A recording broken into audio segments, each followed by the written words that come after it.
সেখানে এখানে মাহফুজ আলম এবং আসিফ মাহমুদ এই দুজনের নামটাও আসছে বিএনপির পক্ষ থেকে। এটা সঙ্গত কারণেই আসবে, এটা সবার পক্ষ থেকে আসা উচিত। কিন্তু যদিও এই দুটা নাম জামাত ইসলামের পক্ষ থেকেও আসে নাই, এনসিপির পক্ষ থেকে তো প্রশ্নই আসে না তাদের আপনার মনে করেন পদত্যাগ করানোর ব্যাপারে। কিন্তু বিএনপি এই দুজনের সরকার থেকে সরানোর ব্যাপারে অ্যাডামেন্ট, মনে করেন যে এটা সরাইতে হবে। এমনকি বিএনপি এইটাও বলছে যে প্রয়োজনে আমাদের তারা নিয়ে সরকার থেকে বের হয়ে এসে তারা আপনার নির্বাচন করুক, আমরা 2টা আসন প্রয়োজনে ছেড়ে দেবো, 2টা আসনে আমরা প্রার্থী দেবো না, এই 2টা আসন থেকে তারা নির্বাচন করুক।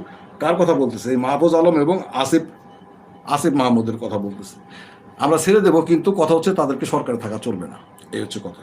কিন্তু এক্ষেত্রে আপনার প্রধান উপদেষ্টার আপনার মতামতটা একটুখানি ভিন্ন।